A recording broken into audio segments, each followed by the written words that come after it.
3, 2, and 1. Hello, everyone, and all the participants from Digital Futures. So we would like to say good evening in China to the China participants, and a good afternoon from Europe. And it's a great honor tonight. We invite Carpo, a very special guest, gave a special lecture to us. So today and this year is the topic of Digital Futures 2022 is One Planet. We want to address the whole community to make some discussion from a technology perspective, rethinking on why we make research, different kind of technology-based workshops and PhD programs to rethinking on the ethical issue of our motivation. So One Planet is the special theme this year. We put because of the COVID situation in China and because of the global war situation, all happened this year. So we should be thinking on how we should friendly and environmental friendly, or from the political perspective to living harmoniously on this planet. So firstly, I would like to introduce the whole event in this summer. Right now, we are in the middle of the first session, Doctoral Consortium, and we invited around 20 important professors and researchers from all over the world coming to make different lectures to the PhD Consortium. So this session is specially organized by Tongji University. We have around 15 Tongji students. They take Tongji PhD candidates to take this course, and to have a 11 days consortium, and also we want to share it to all the researchers around the world. So it is live streamed on the platform of Bilibili and YouTube, and we'll have more viewers in the future. And after this consortium, we'll have a CDRF Computational Design and Robotic Fabrication Conference, which will happen on June the 25th, the whole day event. And the night of June the 25th, we will have an opening ceremony, which is also the starting for the workshops. So the workshop will last like 9 days. And at the end of this Digital Future workshops, we will have an award announced for this year. So this year, totally, we have a big number of the workshops, I think, which based on the past 12 years organization. So looking forward, you can join us. So on the night, at the night of 25th, we will have a keynote speaker, Yansong Ma from China. As a practitioner, he deployed a lot of digital technology and also the ethical thinking in the past few years, and he will introduce his practice, a recent practice, at the night of June the 25th. So looking forward, you can join us.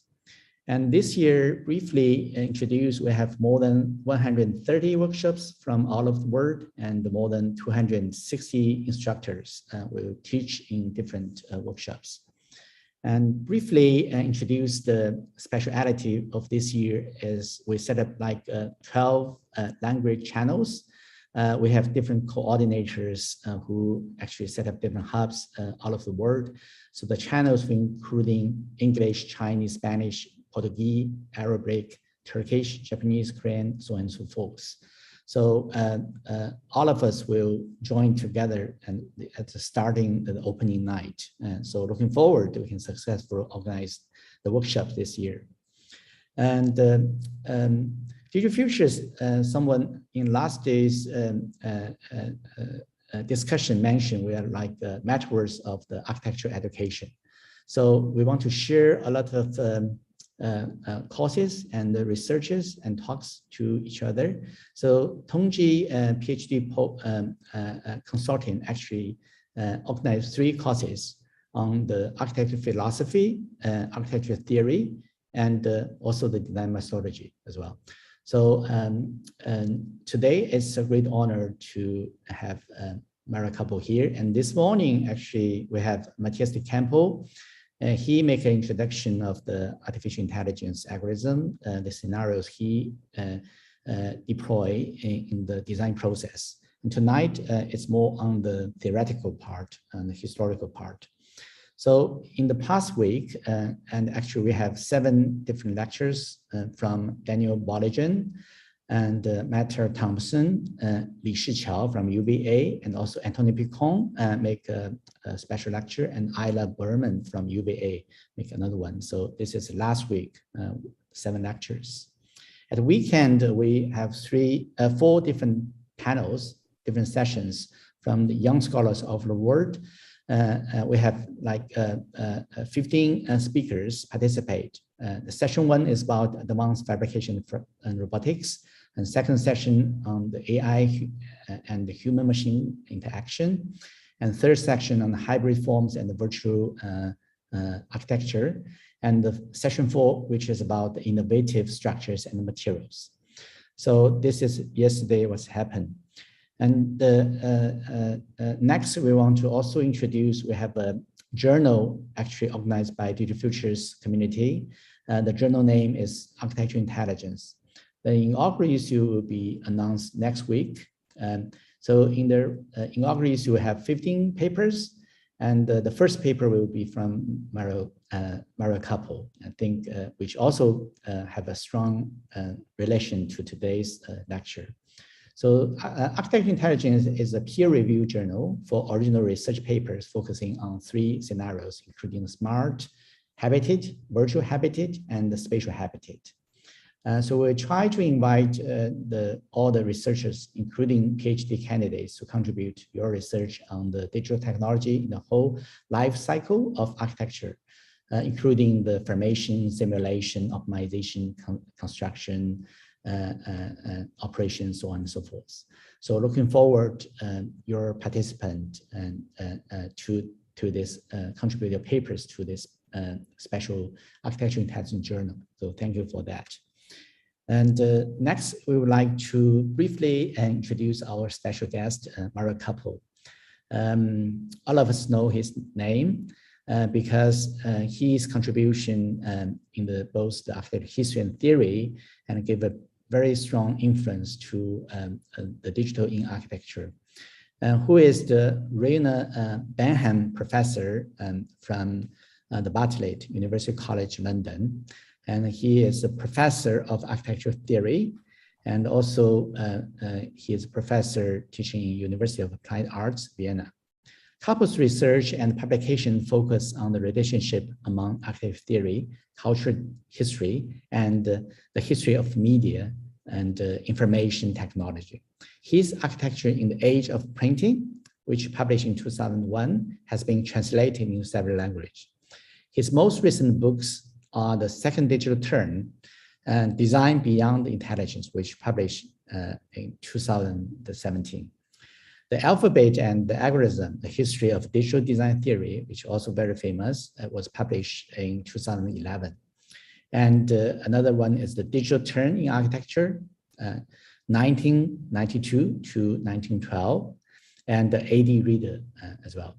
And Mario just mentioned he will have another new book will be published, Beyond Digital, will be published by MIT Press in this year. So we are looking forward to read that book as soon as possible. So today, Mario's lecture, the topic will be design and automation at the end of modernity, the teachings of the pandemic. I think it's a very good topic which relate a lot to the situation we experienced in the past 2 years.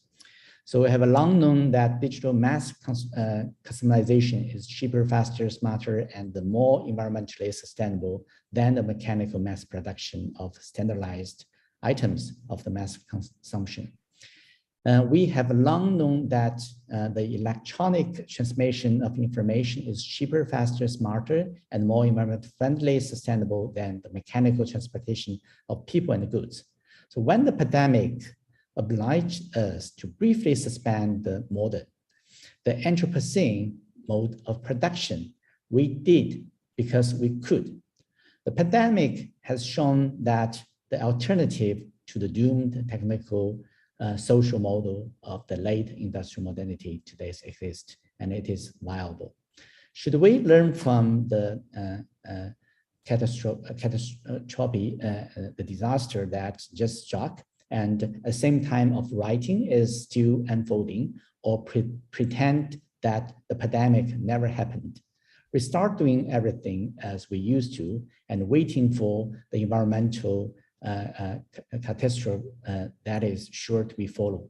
So let's welcome Mario. We want to like to give the screen to you, and we're looking forward to your lecture. So thanks a lot for coming. Thank you, Philip. Thank you for the invitation. And now, can we go back to the screen with my PowerPoint? So you don't see me, but you see my slides. Because I was already sharing my screen before, and then you took over. And is there a way to revert?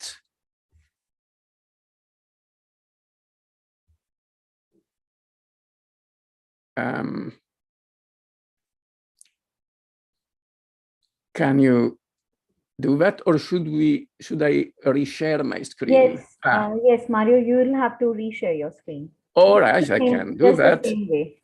Please, I can do that. Okay. I think here we are. This is my slide number 1. Yes, perfect. Good. So now we're ready to go. Again, thank you. So my title is The Teachings of a Pandemic, which is, of course, a bit of a long shot, because the teaching of a pandemic implies that the pandemic is over. In the course of the last 2 years, I already wrote several versions of this paper, every time thinking that the pandemic was over, but then it is never over. So it's difficult to take stock and make an inventory when the phenomenon is still ongoing. We are still shooting at a moving target. But all the same, there are a few conclusions that after 2 years and a few months, we can already try to draw. And this is my point today. A long time ago, Marshall McLuhan, some of you may still remember him, famously claimed that the medium is the message. That was 1964, and McLuhan was referring to the new global village of electronic communication brought about by radio and television. Television in black and white, as you see, that was 1964. The medium is the message was originally the title of a chapter in a big scholarly book titled Understanding Media. Then McLuhan realized that the best way to explain TV was to go on TV, as you see, and that he did very well for many years. But let's take McLuhan's statement at face value and try to apply it outside of its original context. What's our medium today in this very lecture? Or what has been our main medium for the last 2 years? I am a teacher, and you may easily guess the main tool of my trade for the last 2 years, just like today, has been, still is, Zoom. So if that is the medium, what is the message? Well, there is one immediate message, evidently. When we are on Zoom right now, we are meeting somehow, but we are not really together. We are not at school. One of the 2 schools where I teach, for example, has been almost entirely closed for 18 months. And after a number of partial reopenings and new shutdowns, some lectures and crits and exams and tutorials and faculty meetings are still online today. In fact, I shall have one later today from this very room. Besides, even if our respective schools had been open, for most of 2020 and 2021, I could not have come to your school in Shanghai, for example, because travel from Europe to China was actually impossible or forbidden for many months. And to this date, even when legal, international travel is still difficult, heavily regulated, and also way more expensive than it used to be. Which suggests that alongside the immediate message I mentioned, there may be a more general but hidden message at play here.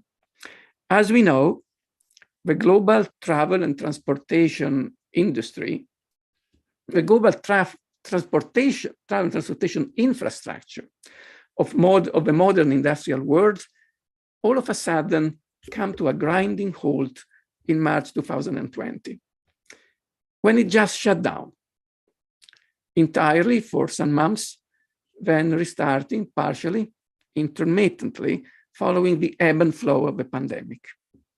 With travel and transportation suspended, the entire technical logic of a modern industrial machine-made environment simply imploded.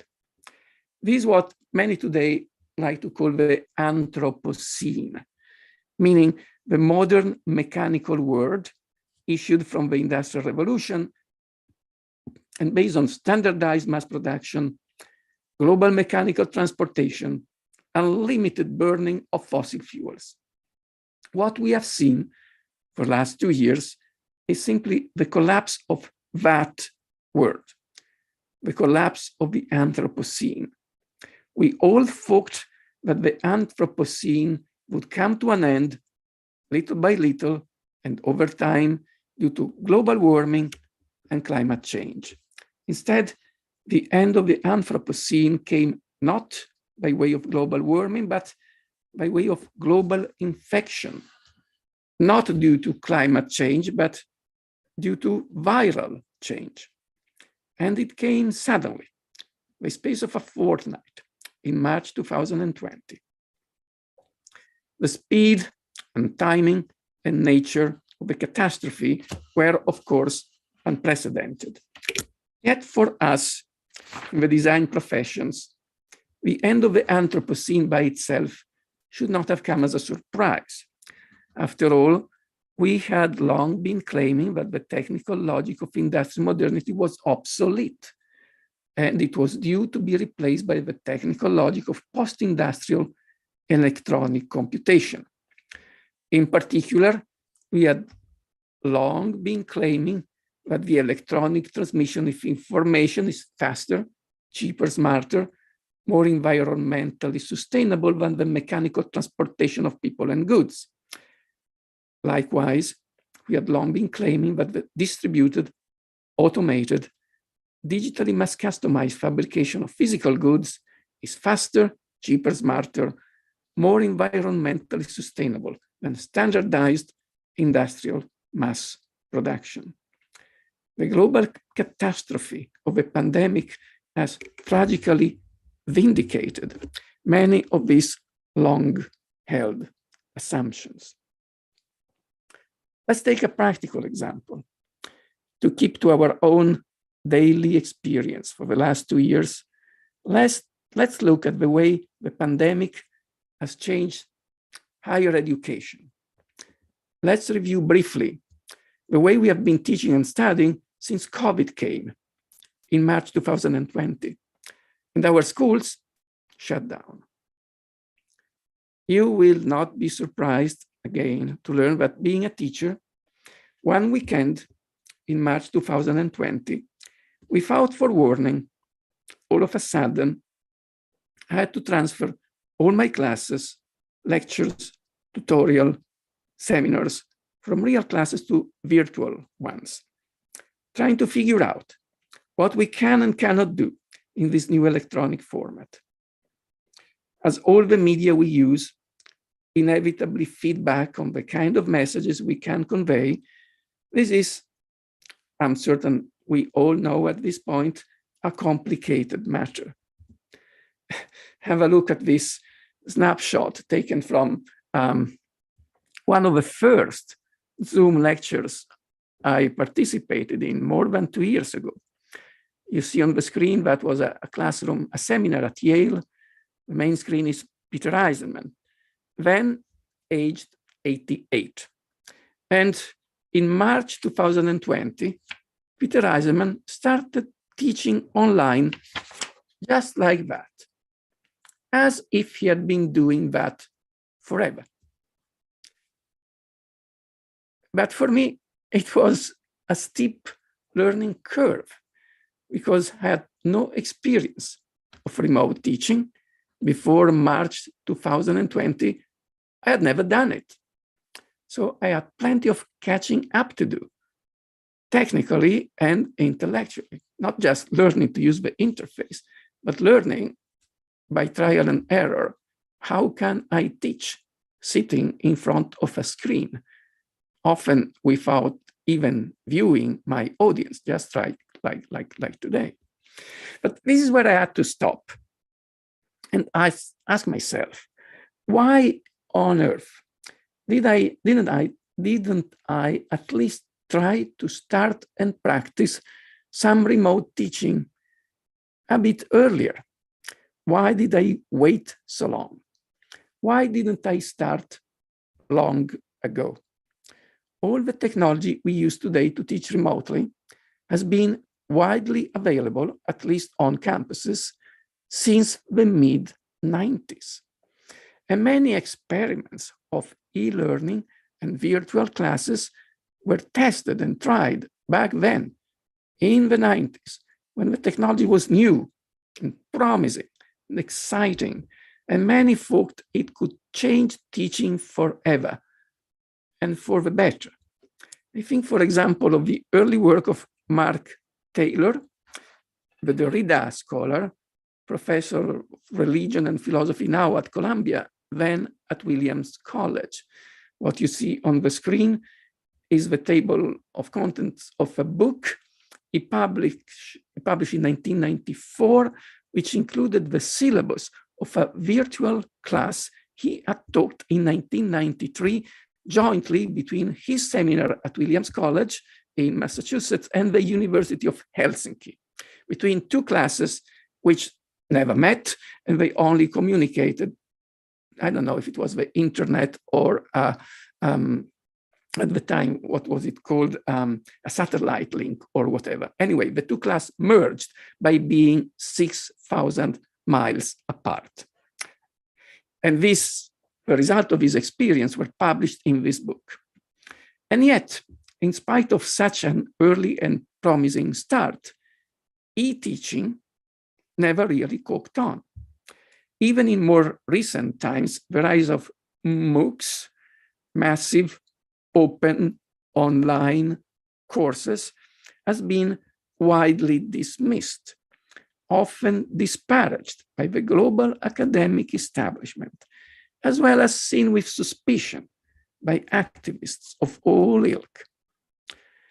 But then, if we stop again and step back and have a look at a bigger picture, it becomes evident that this pattern I just described, this sequence in two steps. First, a period of great technological optimism in the 90s, followed by a deep distrust of digital technologies as of the early 2000s. This pattern of rise and fall, rise in the 90s, fall in the 2000s, of the appeal of digital technologies is part to a larger, more general trend. This is a trend that we in the design professions are quite familiar with, because this is a story that was at least in part of our own making. This is one page from an issue of AD, Folding in Architecture, published in 1993, guest edited by Greg Lynn, which is now generally seen as the first manifesto of the digital turn in architecture. That was 1993. For better or worse, starting from the early 90s, we, the design professions, we have been among the inventors, the protagonists the pioneers of the digital turn. We have embraced and adopted digital tools for notation, design, calculation, and fabrication sooner than many other trades and professions. And in the process, we came up with ideas that have shaped our general understanding of digital technologies and of digital culture at large. The story of the invention of a digital turn in architecture in the 90s is one generation later, today well known. Back then, in the 90s, designers and architects were the first to understand the potential of seamless CAD-CAM integration, the continuity between digital design and digital fabrication. The new technical logic promised the mass production of variations at no extra cost. And some of us around that time came up with a new conceptual framework to define this new technical object, to come to terms with this new way of making, which today we call digital mass customization. At the same time, in the 90s, new parametric software like this one for the design of complex geometrical shapes and smooth, streamlined surfaces in particular created a new generation of architectural objects, which around that time, Greg Lynn started calling blobs, taking inspiration from this movie of the 50s. Blobs have since taken over the world, and they are still thriving. This is an architectural blob, the, how is it called? The embryologic houses. Greg Lynn, 1999 to 2002. Now, this kind of digital style is not called blob making anymore, but that's irrelevant because blobs come and go, and after all, that's just an architectural style. Whereas the real revolution was and still is in the technical logic of design and fabrication underpinning them. Regardless of form and style, this was a technical revolution with a, oh, I shifted image a bit too soon. Yeah, we should stay here. This was a technical revolution with a potential to change the way we design and make, produce and consume, buy and sell almost everything. Digital mass customization promises a new mode of design and fabrication which is not affected by economies of scale. A new mode of production where making 1 or 1 million identical replications of the same item will come at the same unit cost, where making 1 million items all the same or making all of them all different will always cost the same, as in this experiment by Bernard Cash, the projective tables of 2003. This is, in a nutshell, the industrial revolution in reverse. The reversal of all the principles of industrial mass production, of all the economics of modern industrial modernity. Architects and designers in the 90s were the first to intuit this, to come up with a theory to describe and explain this new mode of design and fabrication. And if these were not enough, parallel to this story, which is all about CAD, CAM, digital tectonics, notation and fabrication, there was another story unfolding at the same time, deeply intertwined with it, often told by the same protagonists in the same schools and venues.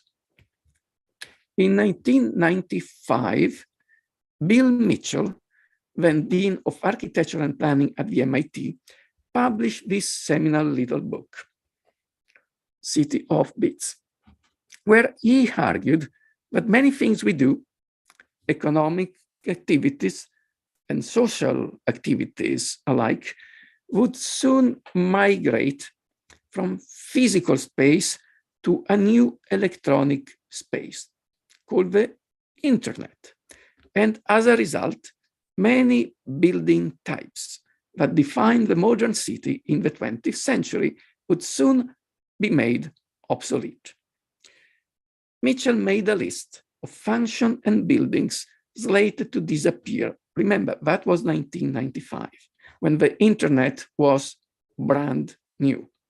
And he listed bank branches to be replaced by electronic banking, travel agents, because travelers would buy tickets directly from websites, newspaper kiosks, because we would soon start reading newspapers online, post offices, because people would start using email, record stores and bookstores, because we would soon buy records and books online or download them as digital files. Libraries, because we would soon check catalogs online and soon digitize books or journals remotely rather than inside a library building. And last but not least, William Mitchell's mentioned office buildings, because at some point, thanks to the internet, we would work from home without having to commute to an office anymore. The internet, that was the place where all these functions, meaning most of our life, was soon meant to be taking place. Remember, that was 1995, when the internet was brand new and most of us didn't even have an internet access at home, for example, and we were mostly just starting to learn the rules of the game. This is a famous vignette which was published in the New Yorker in 1993. Even dogs were learning. Now, the internet itself was not new in 1995, technically speaking, as it derived from an older military network called the ARPANET. But in 1989 and 90, Tim Berners-Lee, then working in Geneva at the European Atomic Research Center, the CERN, he invented almost by accident the HTTP and then the HTML. With this paper published, I think there is a date on it, 89 or 90, with the HTTP and the HTML, every user of the internet could, I quote, surf the web. That was a new discovery, the possibility to navigate the entire internet from one hyperlink to the next without having to type in a new internet address from each connection to a different server. Now, most younger people today take that for granted, but for people of my generation, there was an earlier version of the internet where the World Wide Web did not exist, and you could only connect to each specific server on the internet by typing in its URL address. When you wanted to connect to another server, you had to disconnect and reconnect again with another point-to-point connection. It's not the Middle Ages, that was probably 1992.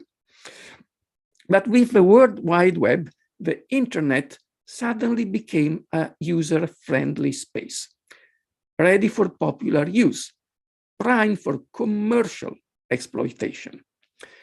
Many started to think that the internet would be the future of retail. Amazon sold its first book on the internet in the summer of 1995. The company was not called Amazon. It was called, as it still is, Amazon.com. From the start, the name of the company was its internet address, its URL, its address on the World Wide Web. And these are a few taglines I remember from that distant time, from black and white to bits and bytes. That meant the transition from print to electronic media, from brick and mortar to virtual reality. Yes, the term virtual reality was already largely in use in the early 90s. It was not invented 2 years ago. And this one from a digital media pundit of the time, for every megabyte of memory you install on your hard disk, 1 square foot of retail space downtown will disappear. Strange as it may seem today, back then, everyone thought that was a splendid idea. And around that time, some also started to point out that a reduction in the mechanical transportation of persons and goods could be environmentally friendly. Today, we would say that would reduce our carbon footprint. But in the 90s, the expression carbon footprint did not yet exist. Bill Mitchell didn't stop there.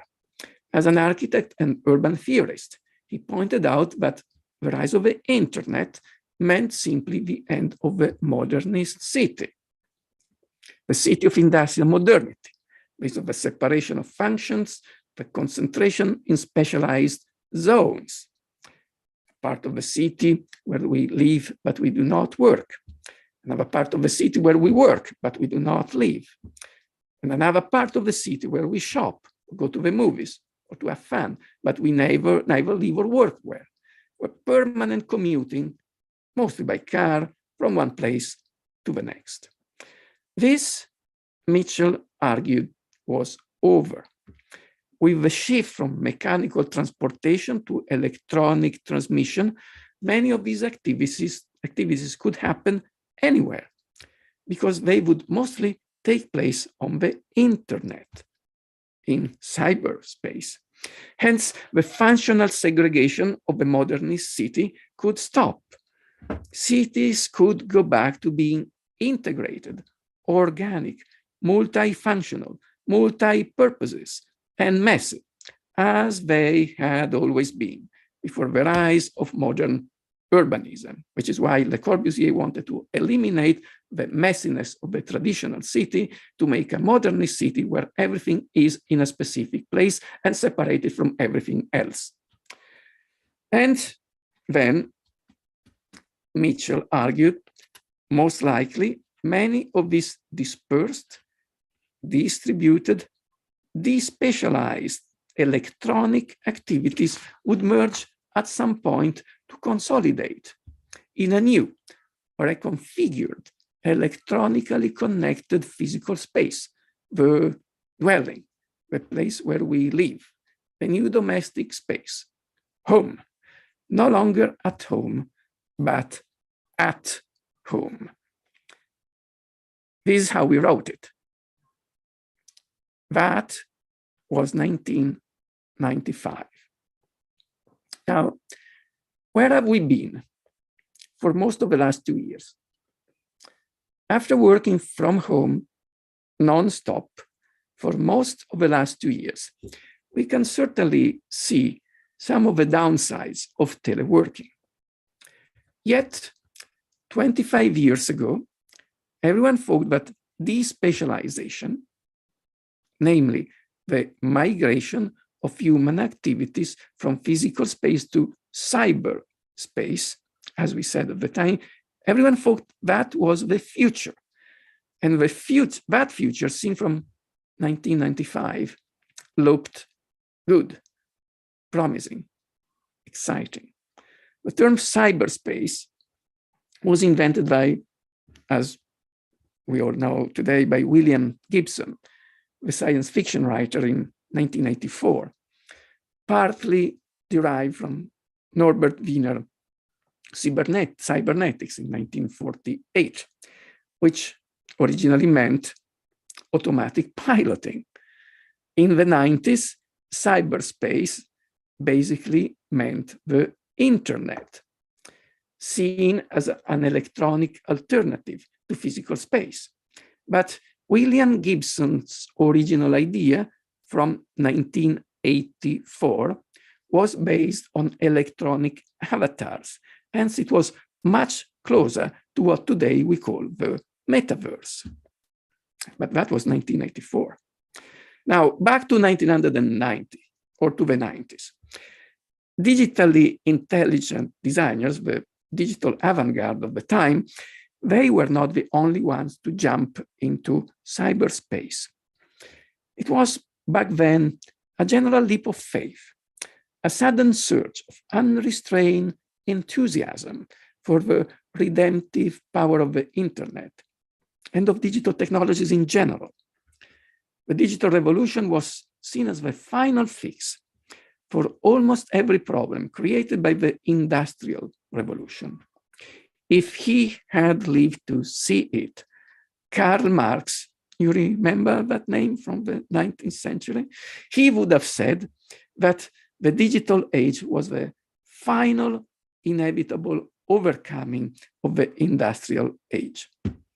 Well, of course, nobody was reading Karl Marx in 1995. Instead, everyone was buying internet companies on the stock exchange. That was the beginning of what we now call the internet bubble.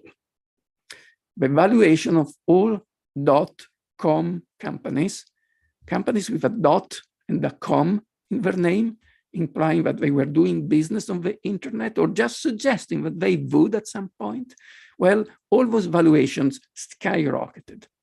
Between January 1995 and March 2000, the NASDAQ Composite Index in New York, where many of these young companies were quoted, rose by almost 600%. As the then chairman of the Federal Reserve of the United States, Alan Greenspan, famously said in a famous speech of 1996, I think, that was not irrational exuberance. Valuations were soaring, climbing, surging, because the internet made our work more productive. Many things easier to find, easier to buy, easier to sell, hence cheaper. Thanks to the internet, we were told we were all doing more with less. More work, more reading, more teaching, more learning, more researching, more interacting, more dating, you name it. These newfound riches in the years after the fall of the Berlin Wall were often called the dividends of peace. But the meteoric rise of the valuation of all .com companies at the time should equally have been called the dividends of despecialization. Let's bear that in mind. Cyberspace is cheap. Cyberspace costs less than physical space, and often it works better. Therefore, when the economy in general moves from physical space to cyberspace to the internet, we all become wealthier. Well, if that seemed too good to be true, it's because it wasn't. The NASDAQ peaked on March 10, 2000. It lost 80% of its value in the 18 months that followed. That was that last segment of that graph. That was the .com crash, the burst of the internet bubble. Many tech companies disappeared.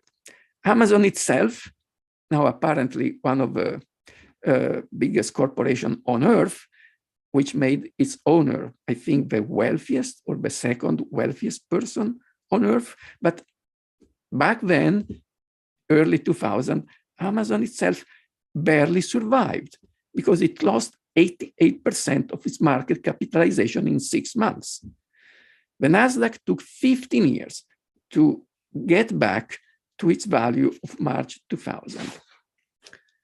Stock exchange crashes tend to coincide with deep and sudden changes in culture and in society at large. The .com crash was no exception. As the NASDAQ plunged in 2000 and 2001, the general mood shifted suddenly from techno-friendly to technophobic. In the contrite climate of those post-crash years, which were also the post 9/11 years, few still saw the internet as a benevolent or even as a promising technology. The anti-internet backlash was swift and to some extent predictable. As many had warned from the very beginning, technology should not replace human contact. There can be no community without physical proximity. For Christian phenomenologists, always a bit overrepresented in the design professions, the lesion of human dialogue started with the invention of alphabetic writing. If we write, we use technology, the alphabet, to transmit our voice to other people in our absence, in the absence of our body. That was the original scene of all media technologies. After that first step, things could only get from bad to worse. The internet was just more of the same. And the backlash continued, in a sense, to this day. A few years into the new millennium, the so-called social media reinvented the internet. But in recent times, we have learned to fear their intrusion on our privacy. And moreover, by abolishing all traditional tools for moderation and given unmediated voice to so many dissenters, outliers, and misfits, the internet is seen by many as the primary technical cause of the rise of populism.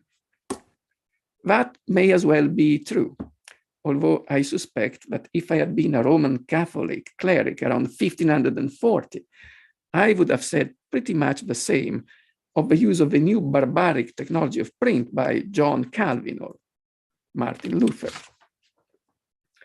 Now, I drafted a first much shorter version of this paper in the spring of 2020, during the first British lockdown, while self-isolating in my London apartment, like hundreds of millions of Europeans contemplating the unfolding of an unspeakable catastrophe. From my living room windows, I used to see, in normal times, the distant flow of airplanes gliding into Heathrow Airport, evenly spaced, 3 minutes from one another. From most of 2020 and 2021, I could only see a handful, most of them carrying cargo, not passengers. Only a few months before the pandemic, Greta Thunberg, if you still remember her, incited us by words and deeds to flight shaming, meaning to shame those flying due to the carbon footprint of air travel. Well, she can rest now. She has won her battle big way, even though not for any reason she would have chosen. It appears that as the carbon-heavy economy of the industrial age, the Anthropocene I was mentioning at the start, as this economy collapsed in 2020, and in most of the world has not yet gone back to its pre-pandemic levels more than 2 years later, we may have already significantly delayed the timeline of global warming. Only a few months before the pandemic, some climate activists were more or less openly advocating the elimination of part of the human population of the Earth as the only way to save the planet. Well, there you go. That's done. Meanwhile, something we have already learned from this catastrophe is that real viruses can be more lethal than internet viruses. The coronavirus didn't spread on the internet. It traveled by plane, by boat, by rail. The coronavirus was born and bred as a pure product of the industrial mechanical age. If a few months back, when this all started, we had already been using more internet and flying less, as we are doing today, by necessity, not by choice, many lives would have been saved because the virus would have had fewer conduits for spreading. So perhaps in retrospect, this is what we should have been doing. this is what we should have started doing long ago. Schools, stores, factories have now reopened somehow, but many offices have not, for example. And many of us are still working from home. I am today, often shopping from home. I just did that 2 hours ago. This is happening because the pandemic has shown that the traditional way of working, the Anthropocenic way of working, based on presence in the flesh, travel and mechanical transportation, that is no longer our only option. When we were obliged to work from home, we did. We did because we had to, but also because today's technology allows us to do so. During the pandemic, we have learned that today's electronic communication can already effectively replace plenty of face time, thus making plenty of human travel unnecessary. The alternative to air travel is not sailing boat travel, as you see on the screen, it's Zoom. And some claim that it may soon be the metaverse, on which I understand you just had a lecture, or you will soon have one by Patrick Schumacher. Blue-collar work cannot yet be despecialized as effectively as white-collar work, but that's not too far away in the future either.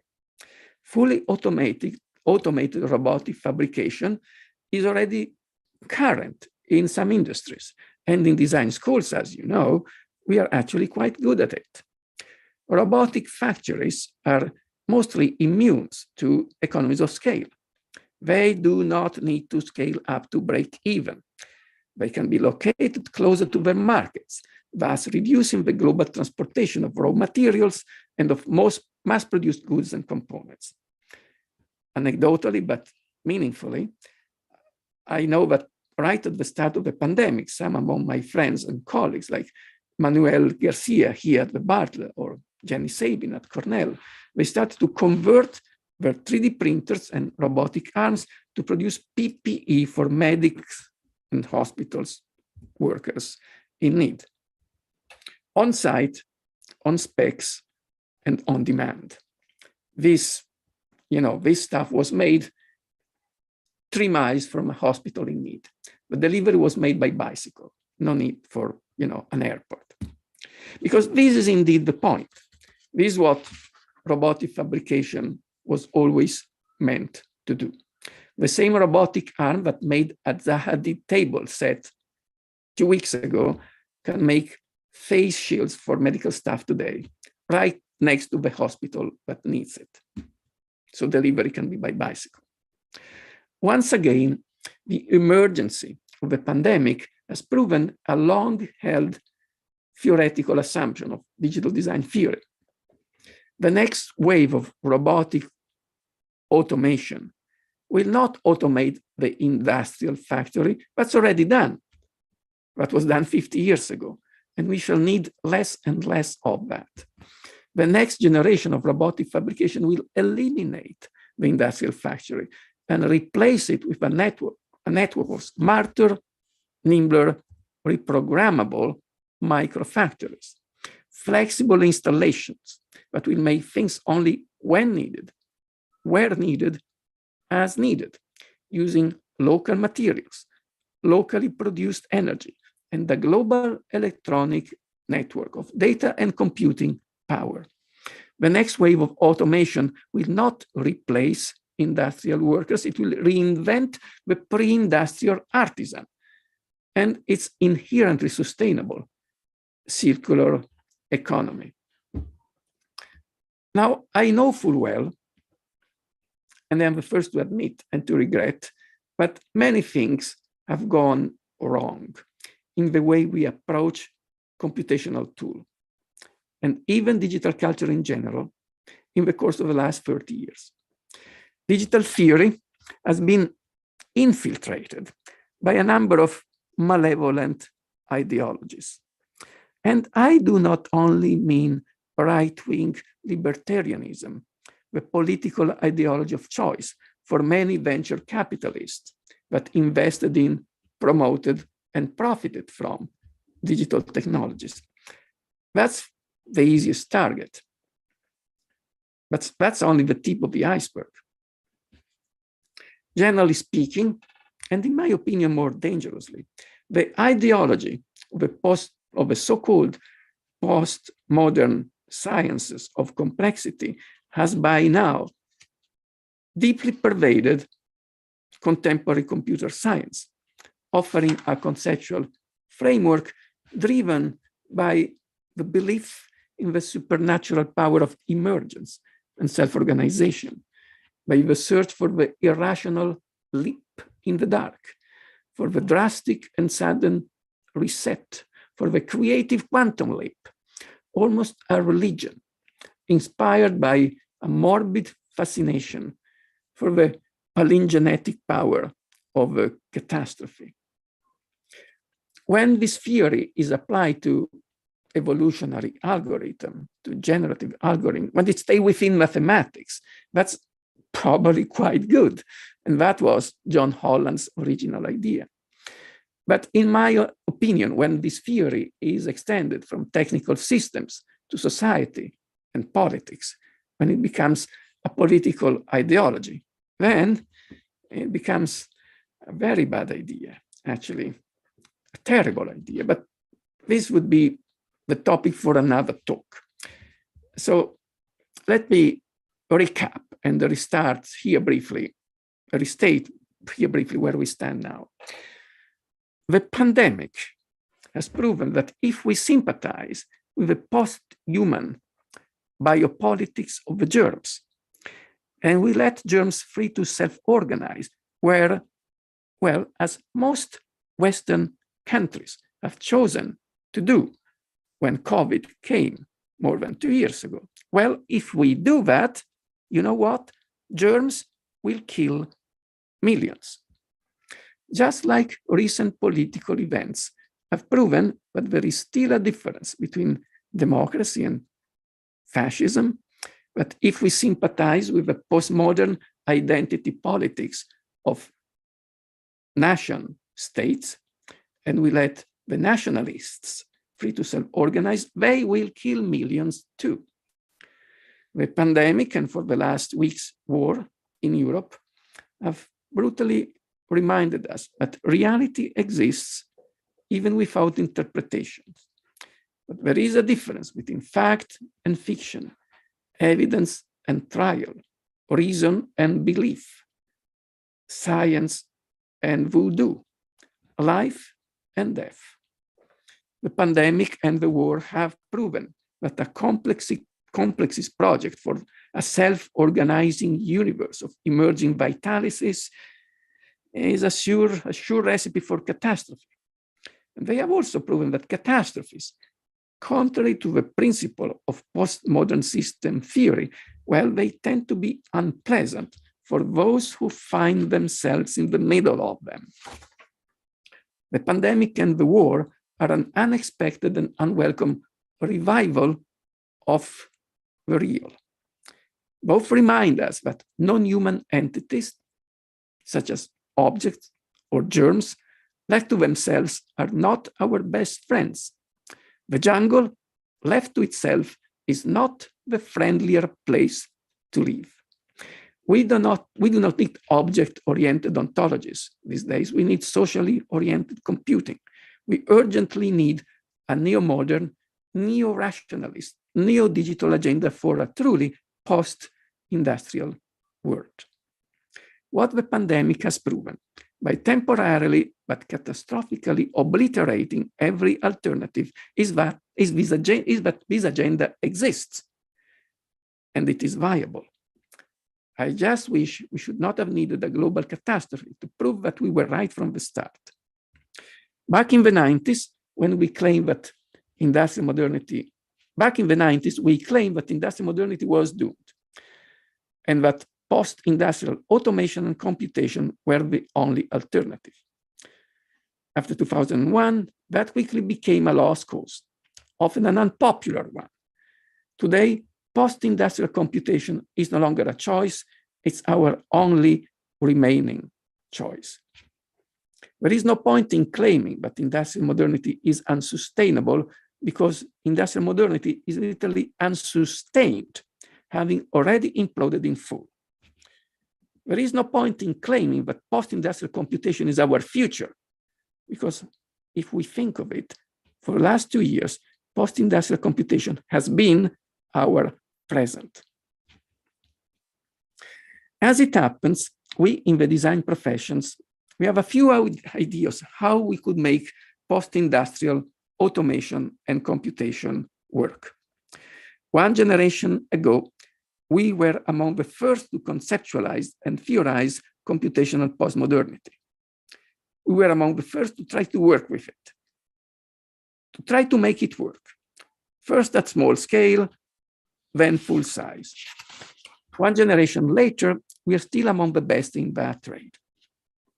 Today, all the digital and computational experiments we have been testing and trying for the last 30 years, from cyberspace to e-learning, from virtual reality and augmented reality to digital mass customization, microfactoring, distributed robotic automation, all these technologies are primed and ready to go mainstream. In many ways, many of these computational tools have already gone mainstream, because during the pandemic, they have been indispensable, because during the COVID crisis, we were forced to use them. And in the process, we learned how to use them. And we now know that if used advisedly, some computational tool for communication, for production and fabrication can actually work. So let's try at least to learn something from the still ongoing catastrophe. This is not the time to repair and relaunch the Anthropocene. It's the time to invent a viable computational alternative to industrial modernity. And we know how to do it because we have been prepping for 30 years. This is my last word for today. Thank you.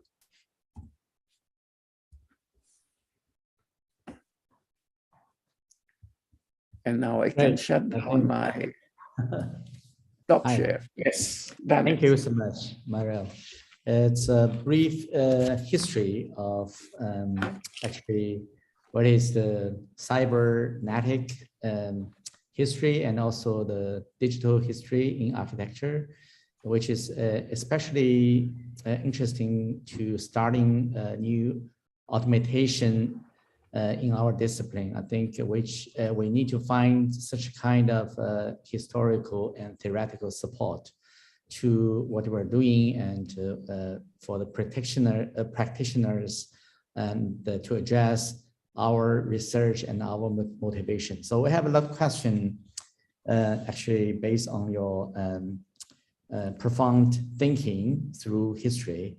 It's really interesting from the e-teaching you mentioned, which actually start from the massive open online course. Wait, what's happening? The questions are coming in writing. So you're receiving the questions as script and you're reading them. Yes. Good, good. So okay, I don't see who asked the question. I just hear it read by you. Okay. God, go ahead. Yeah. Yes. I think it's an important moment because the COVID from 2020 actually changed a lot, including we can very difficult to make international traveling. Although in 2019, I traveling. I remember I traveled like 9 times international traveling flight in 2019, but the last 3 years, I have no international flight. So that is the special changes. From the environmental perspective, maybe it's good because this kind of international flight will cost a lot and make a lot of pollution from the plane flight. But maybe it's kind of, as you mentioned, from the globalization goes to the localization. So a lot of things need to rethinking on how we make the production and how we accustom to the new mass production based on the local logistic and local industry.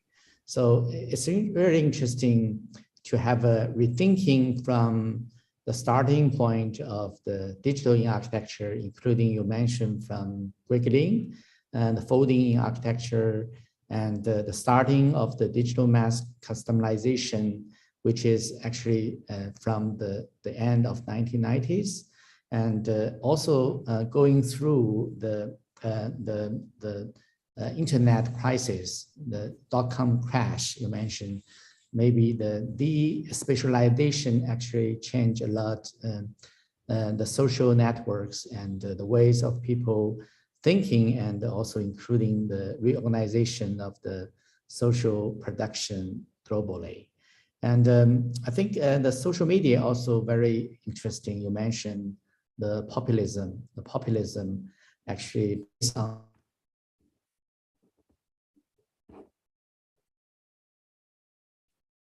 you froze. Every morning. When you said populism, and the screen froze. Yes, I think it's a kind of lifestyle already goes to the human being. So we are not like a single biological human being. Actually, there's a lot already changed to be a certain kind of cyber, because the mobile phone already like augmented the human being, because you take the information, everything through the mobile phone, and actually all the app set up a certain kind of social networks which influence all the individual human beings. So we are already cyber right now. So especially I think in recent 2 years, China, the 5G got very developed, make the video viewing the video extremely fascinating and extremely convenient through the mobile phone. So actually we are already accustomed to take no wallet. For example, in my pocket without wallet, just a mobile phone. So we pay everything in Shanghai by mobile phone. So that's already exist here. Good, so good for you. Coins is never put in my pocket. So that's the reality, which coming so fast and actually already changing a lot of the lifestyle and also the communication between the human and human. Also, every morning when I take a look of the app from my iPhone, and actually it's automatically AI sent whatever I like best will be the first which can turn on my screen. So that's the things happening. I think your brief introduction from a historical perspective remarks a lot about the background of the new economics of the pandemic. I think that's the background of what we mentioned, the new mass production that is based on the cybernetic already. So, and also the complexity compares to the postmodernism time, complexity and contradiction is totally different to the post-humanism era. So right now it's like the complexity is coming from the new emerging science, the cutting edge science, which actually produce the new complexity. That is not the complexity of culture, iconic signature or signals. I think it's actually from the internet or the cybernetic emerging science, which give us especially change the efficiency of the communication between human beings and between the AI and digital human and the real human beings. So actually some of the platform is not a real man, it's actually just AI, which just send you information and link different website simultaneously, automatically. So the automation is really goes to the daily life.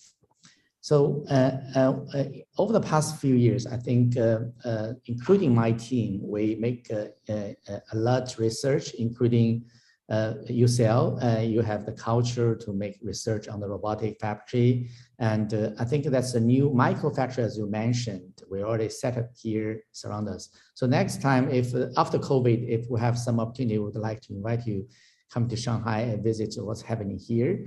Actually, I think already they try to change the production in architecture. I think after Renaissance, the designers never never be the contractor. So it's a kind of separation between the designer and the contractor.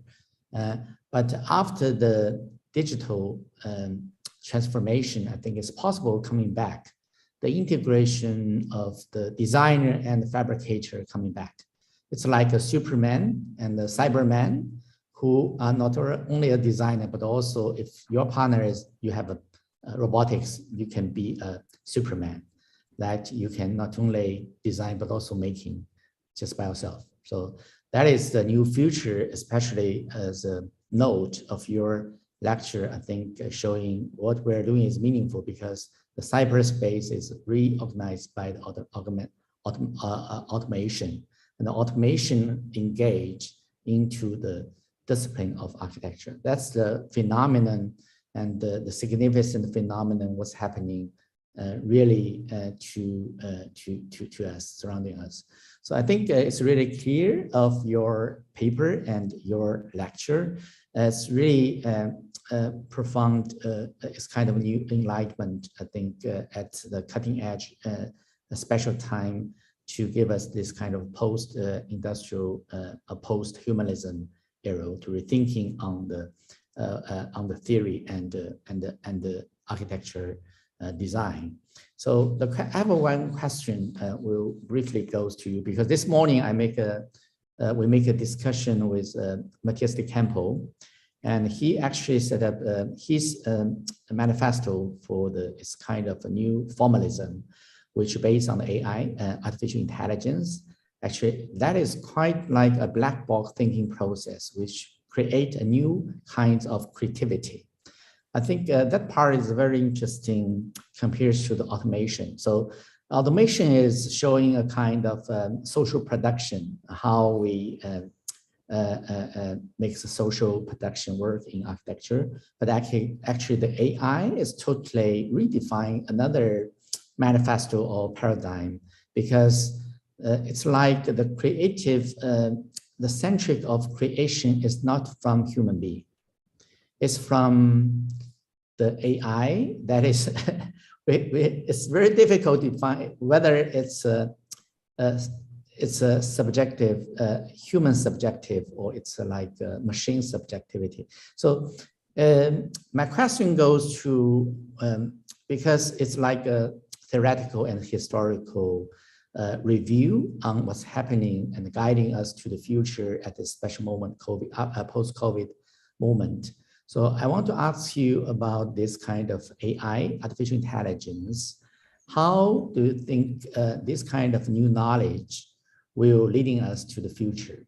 And how would you like to address certain kind of the trend of AI will leading us to what kind of future? So what do you think on that? That's a $1 million question. But I'm glad you mentioned Matthias. I'm familiar with his work. I read his forthcoming book recently. And so I know how he is using artificial intelligence, particularly he's a great specialist in the use of GAN, generative adversarial network, for something he and others call style transfer. And he produced amazing aesthetical results. This use of GAN for image manipulation is of great importance, even for an art historian, which, by the way, I am by training, because it's an analytical tool which harks back to a centuries-long tradition of architectural design, which, let's not forget, before modernism, architectural design was always to some extent based on the idea of imitation. Classical architects in the classical tradition were always imitating precedent, but there was never any theory explaining how do we imitate. There were vague theories on how do we tell this is a good imitation, this is a bad imitation. Good imitation is an intelligent guy, creative imitator. Bad imitation, they call it the monkey because it's et cetera, et cetera. But now when Romanticism and modernism came and we eliminated the theory of imitation from design theory, because for us today, all form of imitation is equally bad. We don't think it is imitation, we think it's plagiarism. If you imitate someone, it's because you're not good yourself. If you're good enough, you don't need to imitate. Now, the advantage of Matthias' work and of GAN for style transfer is they are bringing back imitation as an inevitable category of our aesthetic approach to design. Because what style transfers does is in a sense, an automation of the process of imitation. It's imitation made by a machine. It's true, it's a black box. We don't know how it happens, but we know we can tweak it by changing the data set, et cetera, et cetera. So we are once again going back to the pre-rationalist, pre-modern notion that imitation is something we have to deal with, which I think is good, because under modernism, we said that imitation did not exist, so we did it in hiding. We did it at night without telling anyone. Now it is coming back into the ambit of something we have to discuss, which is good. So this is a very important, but this said, this pertains to one layer of architectural design, which is basically the aesthetic layer of design. The story I was telling has to do with ways of making, not so much the way we design, but the way we fabricate. It is about conception, notation, and fabrication. And there, artificial intelligence can be also a game changer, a purely technical one, not an aesthetical one, by changing the way assembly can happen, the way we can use industrial robotic to invent a new post-industrial robotic. The industrial robot, which we have known since the 60s, is a very stupid machine. It has no intelligence at all. It can be reprogrammed, but once you put the program in it, it always repeats the same operation from sunrise to sunset. If you're making an automobile, that's good. If you're making a Tesla car, that's excellent. If you're making a building, that doesn't serve at all, because on a building site, everything is different. The number of standardized components we can bring to a building site is a tiny fraction of the building.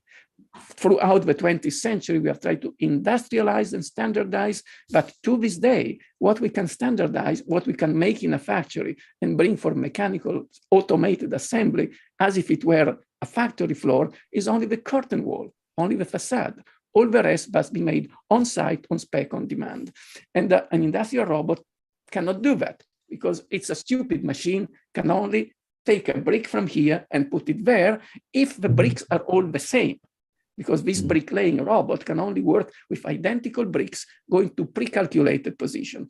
Now, with intelligence or artificial intelligence applied to robotic, the robot becomes intelligent. It has sensors, it has vision. It can make intelligent choices on the fly, which means that given a batch of bricks, the robot can look at the bricks like a good artisan would have done and say, that brick is not good. I'm not going to take it, discarded. And then it may actually pick and choose between bricks of a different shape. And it can choose where to put the brick based on the fact that this brick has an angle, so it should go to that corner. So the bricklaying robot of the imminent future will have the intelligence of an artisan who can choose the brick and decide where it should go. This is what artificial intelligence can bring to fabrication, to construction, a way to deal with non-standard material by giving to the robot the capacity of improvising decisions on the fly. This is already happening in factories, but in a factory, everything is standardized. Everything is preset. So the factory doesn't need so much intelligence. There are robots who can choose to make a welding if the welding if there is a debarring, I can improvise a little bit the way the welding is done, but by and large, it is all preset. You can make a measurement, X, Y, Z, and say the welding should go there. The next step is a robot that will decide where the welding should happen. And if the welding doesn't go well, may make an independent decision to make it again. This is already happening. In a factory, it is an incremental advantage. For building, it is a game changer because we deal with mostly non-standard components. So for 100 years, we have tried to standardize components to turn the building site into a factory. Now we can reverse the process. Let components be random, different, non-standard, but let's have an intelligent way of putting them together in an automatic way. So instead of converting the building site into a factory, we are in a sense converting the factory into a building site, a traditional building site. The parts can be different, decision can be made on the fly, but they are post-human decisions because the robot of tomorrow will be an artisan. The robot of yesterday was an industrial worker. This is where I think artificial intelligence is going to be a game changer in building and construction. We can build with components which need not be factory made and standardized, which if you think of carbon footprint, et cetera, it's a significant advantage. You don't need to bring everything from a factory. You can make it locally.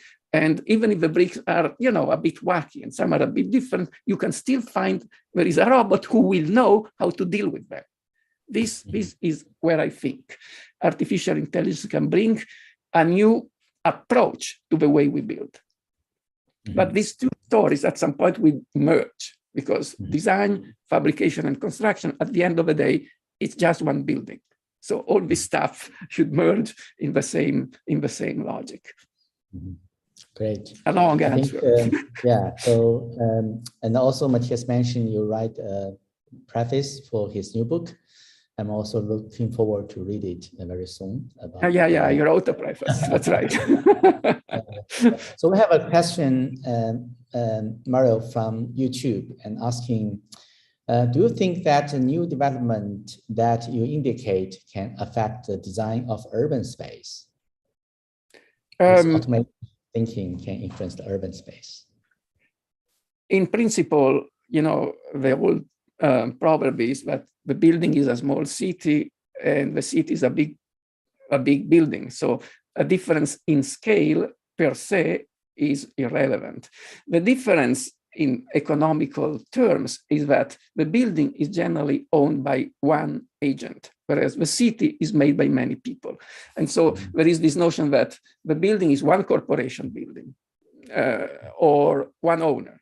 And so it's a single project, which is under the responsibility of one agency, the owner, the corporation, et cetera, So it's a single block. The city, we tend to think that it is an agglomeration of different agents, which are coordinated to some extent by political regulations. Now, under modernism, political regulations were important because the urbanist or the planner gave the rule according to which each building should happen. Now, in postmodern times, there is the idea that planning is bad, so let's abolish all planning and everything happens, everyone does what he likes. If you're a big corporation, you build a big building and you just built your little cottage here. When a big corporation buys the plot next to you, they build a power station or an atomic power station in your garden. There is nothing you can say about that. Now, once upon a time, there were zoning. And so in residential area, you cannot build a factory. In an industrial area, you cannot build a farm. Now, apparently this modernist idea has been demoted because there is the notion that in a liberal economy, the play of the market forces should be the only one to determine what's going to happen. This is, libertarian liberalism, et cetera. But this is corroborated by an idea which is deeply embedded into architectural theory, which is that cities are self-regulating entities. They are emergent phenomena made by people, not by regulators, by people and not by planners. There is this trendy idea of a bottom-up self-organization of cities. But this is a metaphor, because cities can only self-organize if we want that to happen.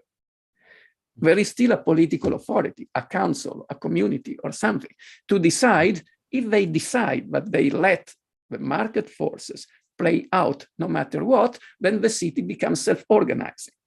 But sometimes, just my opinion, someone should make a decision and say, you know, that atomic power station should not be built here. And that factory, that chemical factory, perhaps don't build it just next to a farm. So some kind of rules. The idea that the city is a self-organizing idea, an emergent phenomenon, is in a sense a way of leaving all the decision to the free negotiation of capitalist market forces, which sometimes may be a good idea, but sometimes communities may want to keep some form of regulation and to keep some decisions which are made to the benefit of the community, regardless of the capitalists who may intervene. So there is still a difference. A city is a political entity, and so politics determine how to plan the coordination of many market forces and actors which intervene in the city. Whereas when you receive a commission for a building, it's one building, you got the approval, then one agent is in charge. So there is a difference in agency. A building is generally, once you can build it, you know it will be built. A city is a complex phenomenon. That we have to agree, it is indeed a complex phenomenon. How we manage this complexity, when we say that complex phenomena should be left to self-organize, it simply means that we abandon the traditional possibility for communities to keep some form of control on their physical space. This is a political choice. Some countries like it that way, some countries don't. So, yeah, the complexity you mentioned, I think the city is really a scenario which should make further discussion. In your lecture and paper title, you mentioned about the end of modernity. This special moment after the COVID, you mentioned it's the end of modernity. So this is a really strong point, and a lot of people asking when we set up in the poster about your title, the theme.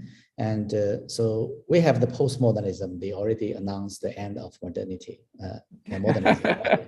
So this is the second time because Carpo also put forward another end of the modernity. So we want you to analyze a little bit on because it's a very strong theme and title you put forward. So how would you like to address this idea, the end of modernity at this moment? Postmodernity proclaimed the end of modernity, but they didn't have a technology to replace it. Meaning, in 1977, Charles Jenks could say that he didn't like factories. Yes, but there was no alternative to an industrial factory back then. If you don't want an industrial product in 1977, the only alternative is craft. You have it handmade. And handmaking or craft is very expensive. You cannot make everything by hand in a mass society. You can only make very expensive stuff for very rich people. So at the time, postmodernists claimed its aversion to the standard mechanical modern way of making things, but they didn't have a technological alternative to that. Today we do. Today with digital technology, we can mass produce variations. We can actually claim that we can invent a new way of making, which is postmodern in a sense, but using new technologies. So we can have, if we are smart, the best of both worlds. Postmodernism claimed that the alternative to the failure of industrial modernity was the revival of craft, handmaking. We cannot afford to make everything by hand in the global planetary situation where we are, because we couldn't. If we make everything by hand, there are not enough hands, meaning we need some kind of machines. And now we could claim that with today's technology, we can produce in a way similar to pre-industrial craft, but with economies of scale and with advantages that the use of post-industrial tools allow. So we can merge the postmodernist advocacy for diversity with a technology which would allow us to do that for everyone. In a sense, digital mass customization is a postmodernist dream come true. It is the technical answer to the postmodernist demand for variation. At the time, they could claim what they wanted. Now we can tell them, this is how we could do it. That's the idea. That's the idea. Okay. If we are smart. If we are not smart, we use today's technology to carry over the industrial way of making things, which would be the worst of both worlds, not the best. We'll see which way it goes. Remarkable points from your lecture, and also will have a significant guidance to all of us.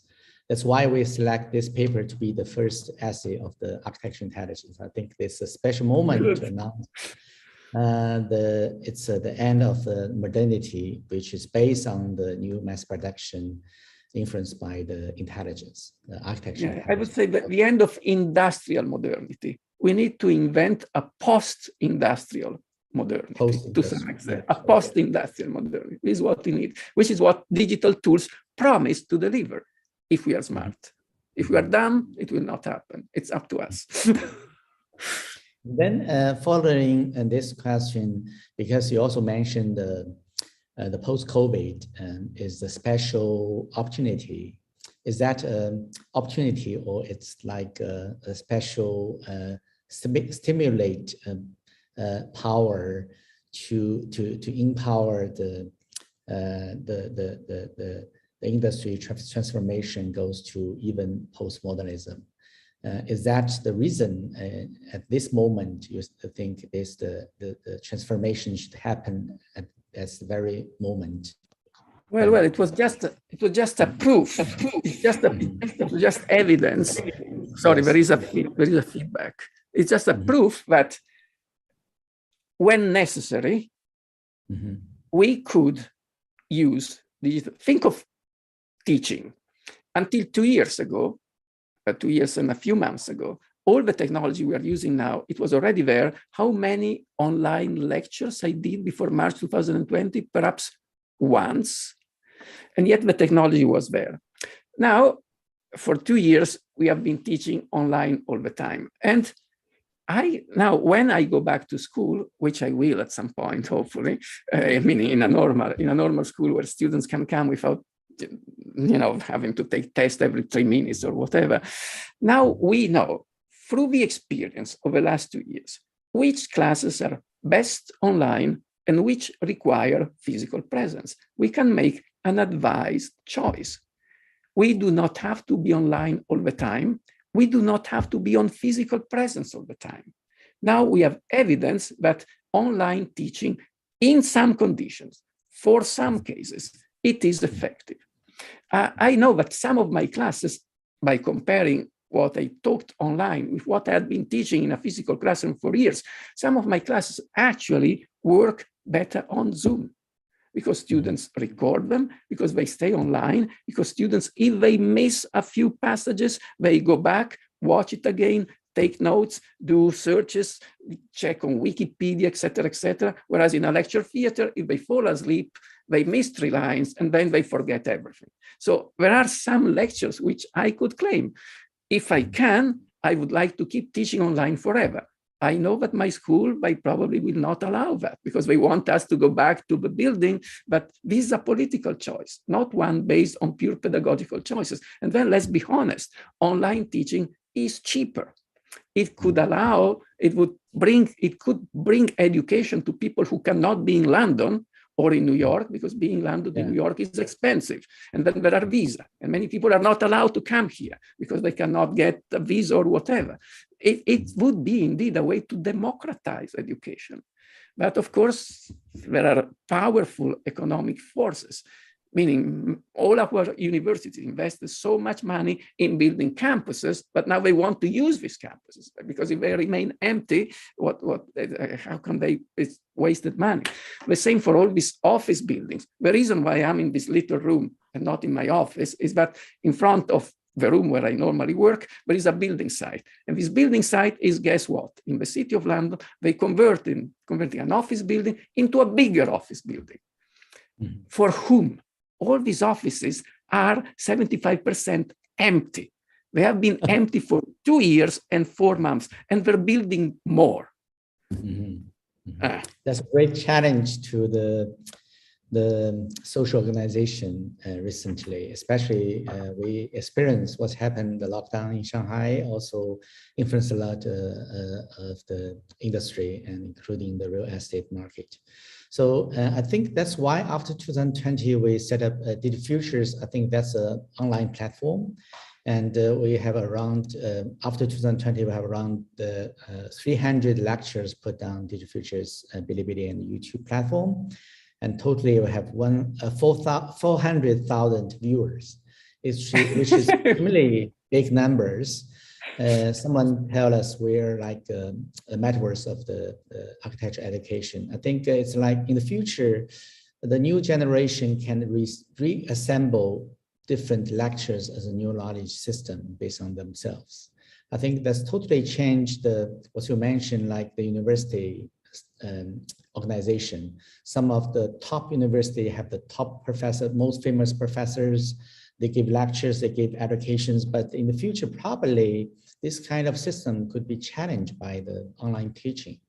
I think evidently, which is why many prestigious universities don't want that to happen because they have, some vested interest to protect. Mm-hmm. Yes, but still at the same time, some of the professors here, especially in my school, they insist, they're thinking about the offline studio teaching is still important because face-to-face communication is necessary, especially for the studio teaching. So evidently, there is stuff which still requires physical proximity. Yeah. Mm-hmm. If you play an instrument in an orchestra, you may want to practice next to with the orchestra. You cannot do that online. And for studio teaching, I admit, there are cases where you have to be all together sitting around the same maquette. But for teaching mathematics, honestly, the same conditions don't apply. Especially the theoretical courses, philosophy and theory. I think online teaching is better actually for people to understand and they can participate to more courses and got very well educated by the famous professor like you. I think thanks for your contribution to the DigiFuture community. I think your lecture and your point of view is extremely important to us. And that's why I noticed where I have a lot of good friends like Jules Rastin, like Roland Snook and Matthias. They all have a very high respect to you because of your idea actually give a strong guidance to all of the practitioners and the researchers. So thank you so much. Thank you, and thank you for your brilliant recap. Meaning, when you spoke on the screen in 5 minutes, you recap all that I told in my paper in 50 minutes. So it's more effective. Because I read your paper. That was good. Yeah, I read your paper carefully, so I understand what you're talking about. This is really an excellent recap. Okay, thank you. It was a pleasure, and to be continued. After all, we said the next time in physical presence. Yes. Looking forward to it.